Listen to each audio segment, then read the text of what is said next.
3, 2, 1. Hey friends, Janky here, and welcome to another episode of Hanging with Janky.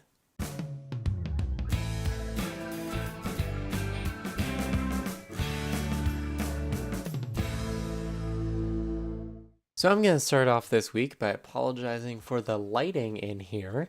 It is very rainy and cloudy out today, which has led to not a ton of light coming from this direction, not as much as usual, and so it looks a little less cheery in here than normal, and I apologize for that.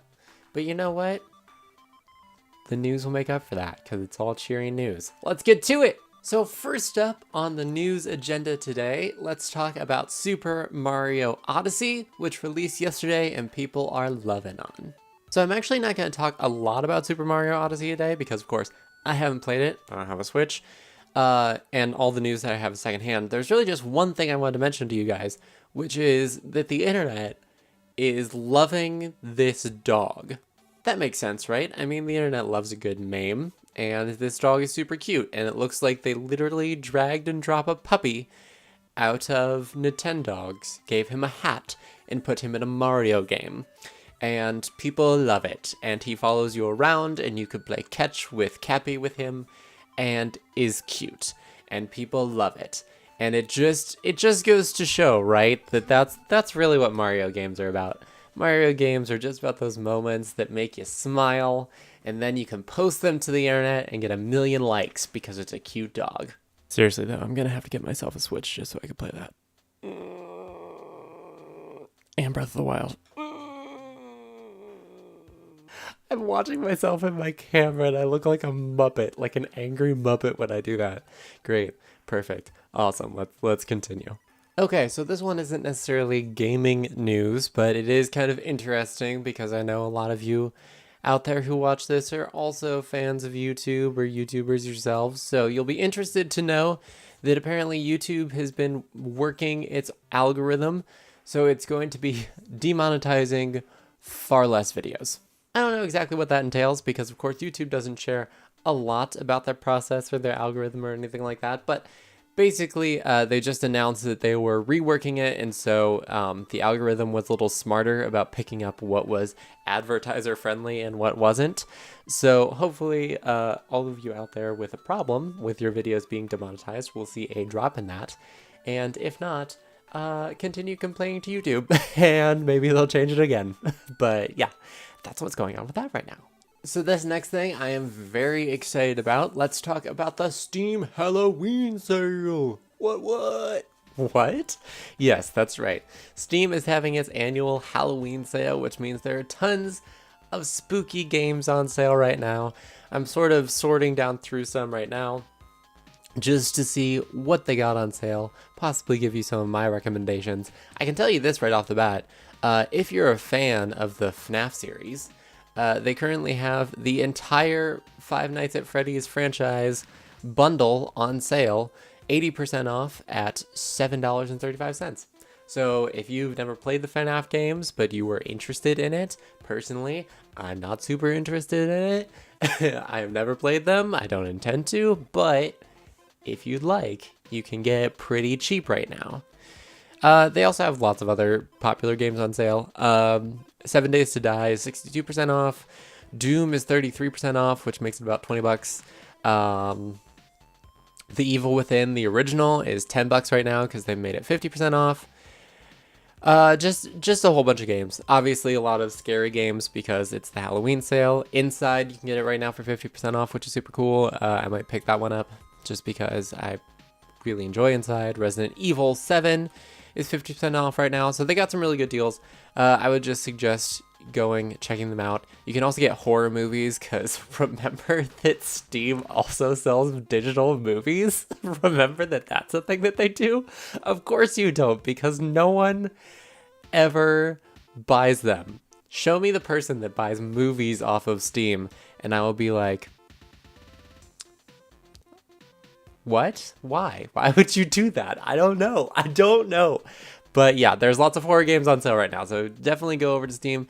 Check those out. They got some good deals going. So have at it. And speaking of Steam, I got some other news that they recently shared that I'm super excited about, which is changes to their Curator program. Super jazzed. So Steam released a blog post recently regarding changes to the Curator system. They had talked a few months back with Total Biscuit and Jim Sterling, who are two of the biggest curators and YouTubers on the platform. And they just asked for some suggestions of like how we could improve the Curator program, because it kind of sucked before. It was just kind of like a slightly better version of the review program that already existed. And so Steam kind of took their advice, and they're working to make changes. And I have some of these changes here, and I think they're really cool, so I want to tell you about them. So among the changes that Steam wants to bring to the Curator program, curators will be able to create lists. And so you can actually sort out games into like, these are really good multiplayer games, or these are really good single player experiences, or if you just want something goofy and silly, this is perfect.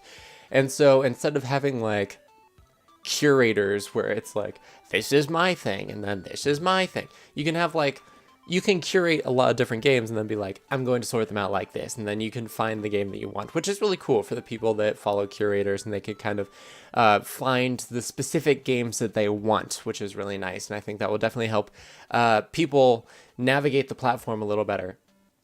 If they follow curators, they can sort of dive right into the sort of games that they want and they want to play, which is super cool. Also, curators will be able to tag themselves with and games with the sort of like what they're about. So, for example, me, I tend to review a lot of indie games because that's just what I get sent most of the time, and that's usually what I pick up whenever I'm in the Steam store. And so I would be able to say I'm an indie game curator. And so the reason that that's nice is that not only people who are looking for indie games would be able to find me and be like, oh, this guy probably reviews some games that I would really like to play, which is super cool. But also one of the other systems they're introducing is Curator Connect, which is a way to connect indie devs or any developer really with a curator. And then they can actually send a review copy of their game without a key right to that curator through Steam. The curator can pick it up. It appears right in their library. No need for keys or anything like that, which is super cool. That's a really cool program. And so those developers can find those curators that they want to share it with, which is cool. Now, I will say, as far as Curator Connect goes, I don't think that I will be benefiting from that program at all, because part of it is that developers can see like how big of a following a curator has. And so like across social platforms, so they can like be like, oh, you have 1,500 followers on Twitter and you have 315 subscribers to your YouTube channel. You're not quite as big as we want you to be, so we're going to pass over you, which is fine. I mean, I don't benefit from that, but at least it will get into the hands of people, hopefully, that are actually good at their jobs and really good reviewers like TV, like Jim Sterling. Although I will say that there are a couple big curators out there who are really, really crappy at curation.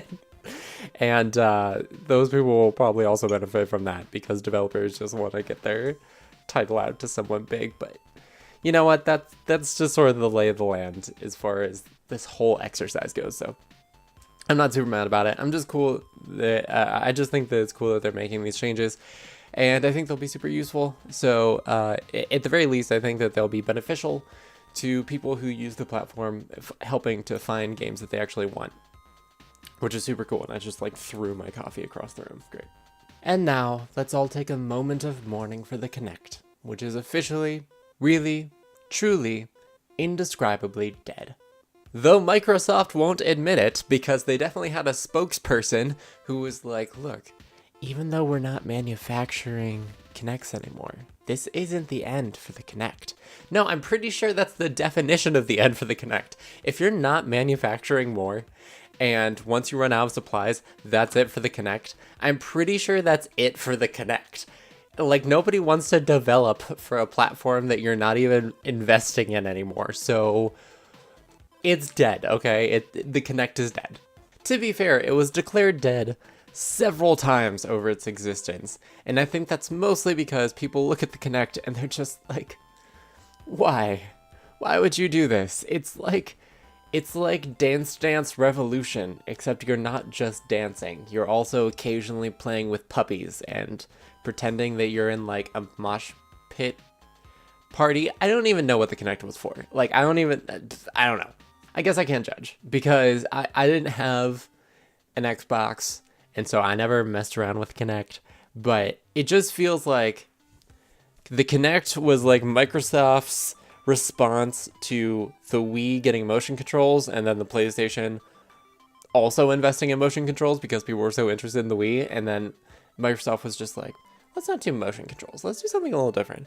Let's make a camera that can just pick up your movements and then just like go for it and see how that goes. And I don't think it went well. I don't think it went well for them at all. And when did it come out? It came out with the Xbox 360. I remember that. And they like super hard promote it. And people were just like, but why though? That's like, it's like really bad VR. I mean, it's AR, but it feels like really bad VR, right? Anyway, point being that Microsoft is done manufacturing them. That's the entire point of this story, is that Microsoft was like, all right, we're done manufacturing them. And then after the fact, they came out with that statement of like, but this isn't the end. No, it is. It's the end for the Kinect. And you know what? Fine. You know what? Microsoft is working on VR now. That's better anyway. VR is cooler anyway. So I'm cool with it. It's fine. Microsoft, you can let the Kinect go. It's okay. You're safe now. You have VR. You're safe now. God, the Kinect was terrible. And the last story for today, let's talk about PUBG.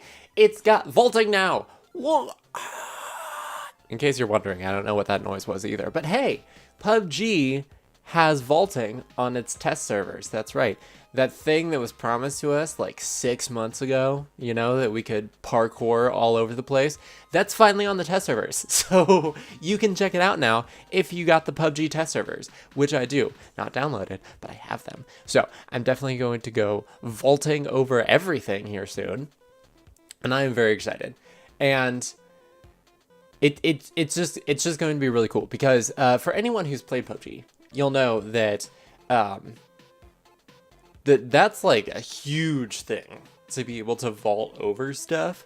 Like before I had PUBG, right? I had played it a little in the beta because I had gotten a beta code for it. And I was just like, okay, so this is a battle royale, whatever. All right, fine. It wasn't really my kind of game at the time. And so I just kind of like passed over it. I played it with friends, but whenever they announced vaulting, it was still before I had really started playing a lot. And I was just like, vault, what difference does vaulting make? And then whenever you play it, you're just like, vaulting would make a huge difference in this game. Because then you could vault through like broken windows. You could vault over walls. You don't have to like make your way around things. Like, it's going to be a huge change. And it's going to be really interesting to see how that affects gameplay and how people do things and see like what's going on with that, because it'll be super cool. But I'm very excited. PUBG has vaulting. If you have the test server, check it out. It's on there now. Do it. Do it, do it, do it. Do it. I really hope that I edited in an Emperor Palpatine just like flashing on the screen there. Do it.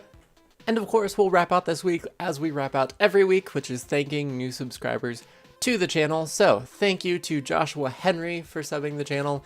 You're super awesome. Thank you so much. And also to Radbear. Thank you, Radbear, for subbing the channel. I hope that you enjoy being a part of the Janky Squad. You're super awesome. You're both super awesome. And thank you so much for being here and being a part of things. And of course, thank you to all 315 members of the Janky Squad. Y'all are super cool. Y'all are super awesome. Thank you so much for being here. I appreciate you all. I apologize for that giant squeaking noise that my arm made because I tried to move it. I apologize for that interruption, but thank you all so much. You all are so cool. Love you all. Thank you for being here. I love you. And that is all I have for this week of Hanging with Janky. So I hope you guys enjoyed. If you did, feel free to leave those likes down below. Comments, positive or negative, feel free to leave those below as well. More than anything, I hope you have a lovely day, evening, or whatever you happen to be watching. Thank you so much for watching, and until the next time, this is Janky Shenanigans, signing out.